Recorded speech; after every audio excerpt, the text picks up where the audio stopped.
6월 3일 대선이 20일이 채 남지 않았습니다. 각 후보 캠프가 매우 분주히 돌아가는 모습인데요. 정치평론가 박창환 장한대 교수 연결해 관련 얘기 나눠보겠습니다. 교수님 안녕하십니까? 네, 안녕하십니까. 예, 우리 오늘 어떤 얘기 먼저 해볼까요?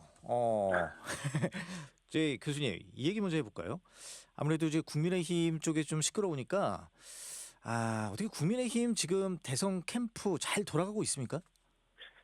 지난 그 후보 강제 교체 사태에 이어서 예. 아직도 그 내분의 휴유증에서 빠져나오고 있지 못하다 이렇게 평가가 나오고 있습니다. 일단 내부적으로는 같은 경선 주자였던 홍준표 후보 네. 하와이에 가서 국민의힘을 공개적으로 저격하면서 예. 국민의힘이 당혹감에 빠졌고요. 또 윤석열 전 대통령과 어떤 관계를 맺어야 되느냐. 이러면서 이 탈당을 어떻게 결정하느냐 이걸 두고 또 후보와 당이 또 미묘한 차이를 보이면서 아무튼 국민의힘은 여전히 그 후폭풍에서 크게 벗어나고 있지 못하는 모습입니다. 예. 그 강제 후보 교체 후폭풍에 지금 허덕이고 있다 이렇게 평가를 해주셨는데 그러면 이거 좀 자세하게 하나하나 좀 보죠. 네. 그럼 먼저 아까 홍준표 전 대구시장 얘기 말씀하셨잖아요. 네. 요즘 가장 몸값이 아주 높으신 분이에요. 이 홍준표 전 시장이요. 네. 근데 당내는 불만이 많고 아주 심기가 네. 불편한 듯한데 이렇게 연일 국민의힘을 수위 높게 비판하고 있는 이유 뭡니까 이게 좀 이렇게 홍준표 전 시장이 국민의힘에 서운한 감정이 굉장히 많은 것 같아요. 서운하다. 사실 지난번 윤석열 전 대통령과 경선을 치러서 패배했을 때도 이런 비슷한 반응이 있었거든요. 그런데 내가 꼭 참고 한 번 더 해보겠다. 이런 당시에도 당에서 이제 소위 여론조사에서는 우위가 있었는데 당에서 졌었거든요. 그러다 보니까 당이 나를 못 지켜준다 이런 불만감이 있었는데 이번에는 사실은 경선 최종 라운드도 못 들어갔지 않습니까? 이러다 보니까 이건 뭔가 당 주류 측 소위 친윤 지도부가 한덕수 후보를 본 후보로 내기 위해서 짜고 친 거 아니냐 이런 이제 불만이 목소리가 있는 거고요. 이런 게 뭐 2번 탄핵당한 정당, 뭐 비열한 집단 이런 이제 용어로 거르지 않고 지금 나오고 있습니다. 국민의힘 뭐 당혹감에 빠질 수밖에 없죠. 직전 대선 주자였지 않습니까? 홍준표 전 시장이. 또 보수의 신장, 대구시장을 역임을 했습니다. 준비도 많이 했잖아요. 그죠? 그렇죠. 이런 분이 국민의힘을 공개 저격하니까 이 내부 분열 사태를 어떻게 해야 될까? 그래서 김문수 후보가 이 최측근으로 분류되거든요. 김대식 의원. 이분이 이제 그다음 홍준표 시장과 전 시장과 굉장히 친분이 있는 비서실장이었죠. 그러니까 그렇죠. 저기 후보 경쟁할 때. 네, 그때 비서실장이고 또 당대표 시절에 홍준표 당대표 시절에 여의도 연구원장으로 임명하기도 했었거든요. 맞아요. 이런 분이니까 하와이로 특사로 보내서 홍 시장 좀 같이 하게 해달라 이렇게 이제 요구를 했는데 거절할까요? 어떻게 할까요? 기대감이 크진 않습니다. 뭔가 설득을 위해서 우리 노력할 만큼 했다.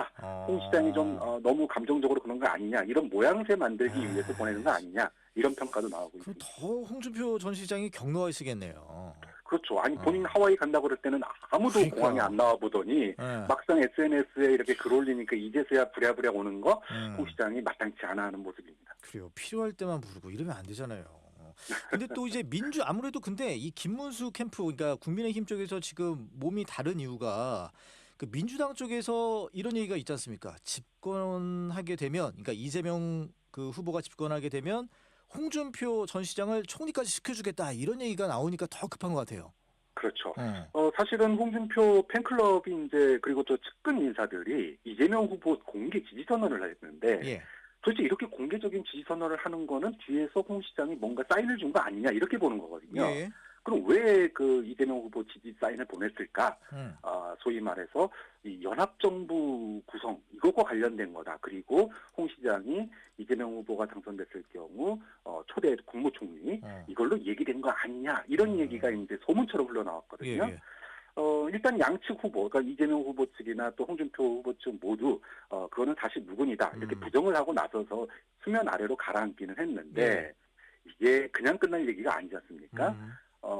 지난번에 0.7% 차이로 졌던 이재명 후보로서는 만약의 경우를 대비한 보험적 성격이 있는 거 아니냐 이렇게 분석도 나오고 있어요. 그래서 뭐 실제로 총리까지 가기는 어렵겠지만 사실상의 연합정부 형태는 뭐 가능한 거 아니냐 이런 얘기도 흘러나오고 있기 때문에 앞으로 좀 지켜볼 대목입니다. 아니 그러면 교수님 보시기에는 그 가능성은 진짜 높게 보세요? 이 연합정부 저는 아직까지는 보험성 발언이다 이렇게 보고 있고요. 그럼에도 보수 측에 뭔가 하나 이제 던져놓은 거죠. 그런데 만약에 이제 여론이 안 좋아지거나 또는 이제 집권 이후에 조금 뭔가 파격적인 행보를 하고 싶다 이랬을 때는 홍 시장을 총리로 하는 건 어렵겠지만 관련된 여러 가지 직책이 있지 않습니까? 상징적인 직책들이 있을 텐데 그런 직책에는 갈 수도 있다 이런 전망도 나오고 있습니다. 그래요? 그럼 홍 전 시장도 받을 수 있을 거다. 그럴 가능성이 충분히 있는 상황입니다. 예. 그럼 이제 윤석열 전 대통령 탈당 그 얘기도 앞서 해주셨지 않습니까? 네. 예. 근데 국민의힘 김용태 신임 비대위원장이 윤석열 전 대통령에게 탈당을 권고하겠다 이렇게 선언을 했어요. 네. 이거 어떻게 보세요? 이게 윤 전 대통령이 자진 탈당할 걸로 보십니까? 아니면 강제 탈당 당하게 될 것으로 보십니까? 자진 탈당할 거였으면은 진즉에 했다. 이게 당내 반응이고요. 예. 김용태 비대위원장이 윤 전 대통령 탈당을 얘기하고 나오니까 1층 일각에서는 네가 뭔데 탈당 얘기를 하냐. 네가 오히려 나가라. 이런 비판까지 나오고 있습니다. 이게 좀 오히려 이게 논란만 커지고 장기화되는 거 아니냐 이런 얘기인데요. 네네. 이게 이제 김문수 후보하고 윤 전 대통령이 통화를 했다라는 보도가 또 어제 나왔었거든요. 윤 전 대통령에게 김문수 후보가 후보 확정되고 난 이후에 자리를 좀 지켜주십시오. 당내에서 좀 이렇게 이야기를 했다는 거예요. 이러다 보니 윤 전 대통령 측에서는 탈당하라는 이런 요구에 대해서 기분 나쁘다 이런 얘기고요. 너 원하면은 요구해라. 그럼 나 탈당할게. 이런 반응입니다. 그런데 김문수 후보가 탈당을 요구하는 것은커녕 자리를 지켜달라 이런 발언을 했다는 얘기가 나오면서 김용태 비대위원장과 김문수 후보가 엇박자를 내는 거 아니냐. 해결은 하나도 못하면서 오히려 논란만 계속 가중되고 있다. 이런 불만의 목소리도 나오고 있습니다. 근데 이 윤 전 대통령이 탈당 문제 이게 이번 선거의 판세를 뒤집을 만하다고 보십니까? 근데 탈당 얘기가 나온 거는 뭔가 보수가 혁신하고 있고 바뀌고 있고 지난 계엄과 탄핵에 대해서 사과한다라는 어떤 상징적 의미가 있는 거거든요. 그런데 이게 중도층을 갖다가 공략한 그 발언이다 이렇게 봐야 될 텐데 김문수 후보로서는 그동안 계엄을 옹호해온 후보지 않습니까? 그렇죠. 그러다 보니까 굉장히 큰 결심을 해야 하는 사안이에요. 그런데 중도층이 봤을 때는 말로만 하는 사고가 무슨 의미 있냐? 강제 출당도 아니고 징계도 아니고 자진 탈당이라니 이게 눈높이 안 맞는 겁니다. 그러니까 이러다 보니까 효과는 없는데 당내 분란만 커지고 있다. 그래서 어디로 가든 탈당을 하든 안 하든 그러니까 소위 말해서 중도층과 보수 지층의 TV가 엇갈리게 되는 상황이거든요. 그렇기 때문에 어차피 어느 한쪽은 이제 손해를 봐야 되는 입장이니까 할 거면 빨리 하자. 아니면 아예 꺼내지를 말자. 이런 얘기까지 나오고 있는. 아니 진짜 그 교수님 말씀대로 이 국민의힘 쪽에서 뭔가 윤 전 대통령 탈당에 대한 효과를 극대화시키려면 이거 강제 탈당을 시켜야지 뭔가 임팩트가 있잖아요. 그렇죠. 그러다 보니까 김문수 후보를 쳐다볼 수밖에 없는 겁니다. 그런데 어제 김문수 후보와 윤 전 대통령이 후보 확정 직후 통화 내용이 공개가 되면서 물론 이게 아직 확인된 사실은 아닙니다. 하지만 이제 취재에 의해서 이제 보도가 되면서 김문수 후보 자체가 윤 전 대통령 탈당이나 징계에 대해서 관심이 없다. 그러다 보니 당에서 특히 김용태 비대위원장은 벙어리 냉가슴이 되고 있다. 이런 말씀입니다.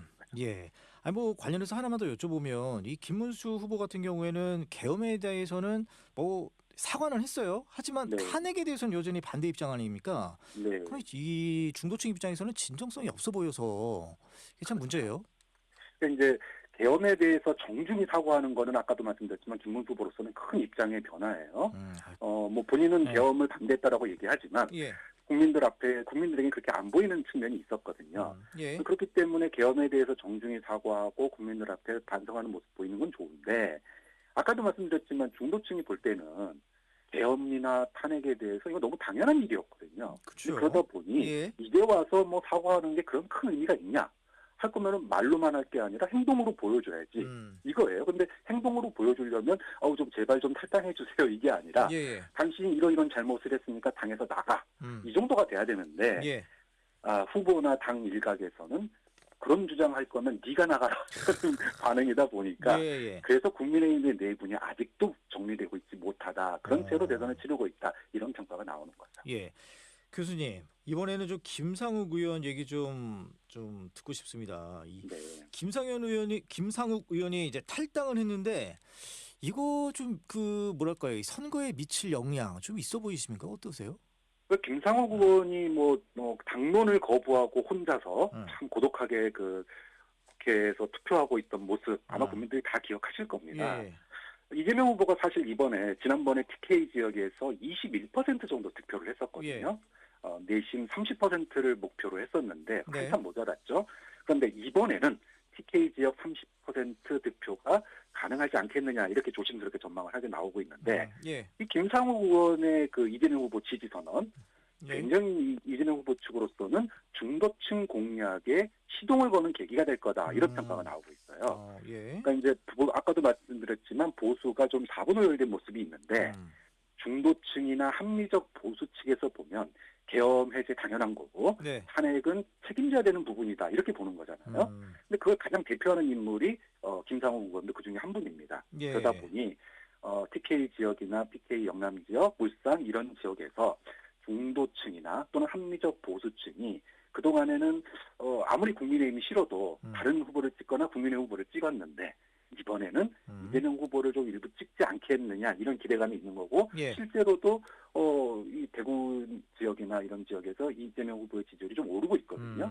이런 것들이 결국은 합리적 보수와 중도층에서 일부 표를 가져오는 게 실제 가능성이 있다. 이런 분석까지 이어지고 있기 때문에 예. 김상욱 의원의 이번 이재명 후보 지지 선언은 굉장히 의미 있는 거다. 이렇게 평가할 수 있습니다. 근데 교수님, 이 김상욱 의원이 탈당을 해서 지금 현재 소속은 무소속이지 않습니까? 네. 예, 이재명 후보 지지할 거면 민주당으로 들어가지 왜 무소속으로 남아있냐? 이렇게 좀 비아냥거리는 소리도 있어요. 어떻게 네. 보세요? 김상욱 의원의 몸값이 연일 치솟고 있어요. 아, 지금 몸값 지금 그거 하는 거예요? 네, 금값이 되고 있습니다. 예.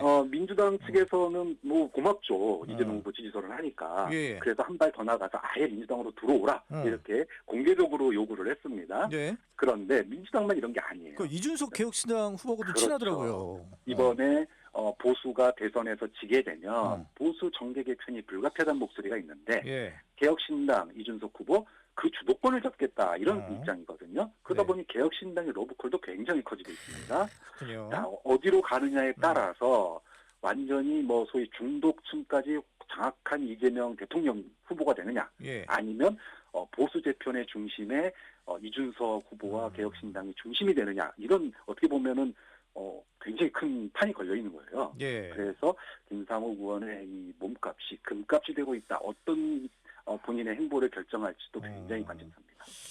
그래요. 여튼 근데 그래요. 좀 속 시원하게 개혁신당으로 가든 민주당으로 가든 이랬으면 좋겠는데 좀 약간 정치인으로서 그렇습니다. 여튼 알겠습니다. 민주당 얘기 좀 해볼게요. 네. 아무래도 이제 국힘 내홍으로 이제 이재명 후보는 좀 한결 여유로운 상황인 것 같은데 그래도 이 교수님 중도층을 중심으로 해선 이재명 대통령은 안 된다. 이런 정서는 분명히 있어요. 이 문제는 좀 풀고 넘어가야 될 것 같은데 어떻게 해야지 될 것 같습니까? 이재명 후보로서는 지금 더 이상 보여줄 게 있을까 싶을 정도로 홍준표 전 시장 지지층의 어떤 이재명 후보 지지 선언 또 김상욱 의원의 지지 선언 굉장히 이재명 후보로서는 기뻐할 일들이죠. 예. 중도층과 이재명 후보에 대해서 반감을 가지고 있는 측이 상당히 이제 균열이 생겨나고 그중에 일부를 가져오고 있다 이런 이제 자신감도 보이는데 그러다 보니까 이재명 후보는 탈이념, 탈지역 연일 이 호소를 하고 있습니다. 대구 경북 그리고 영남 지역, 호남 지역까지 갔는데 양쪽 모두에서 탈이념과 탈지역 그러면서 경제와 민생에 집중하는 모양새예요. 이재명 후보로서는 싫다는 사람들 어떻게 하겠습니까? 하지만 지역주의와 소위 진영 논리 그리고 정치적 논란으로부터는 일정 정도 거리를 두면서 연일 경제와 민생을 중심으로 해나가고 있는데 이재명 후보로서는 중도 확장을 위해서 본인이 할 수 있는 최선의 수를 지금 쓰고 있다. 이렇게 평가할 수 있겠죠. 알겠습니다. 교수님 여기까지 말씀 듣겠습니다. 네, 감사합니다. 정치평론가 박창환 장한대 교수였습니다. 고맙습니다.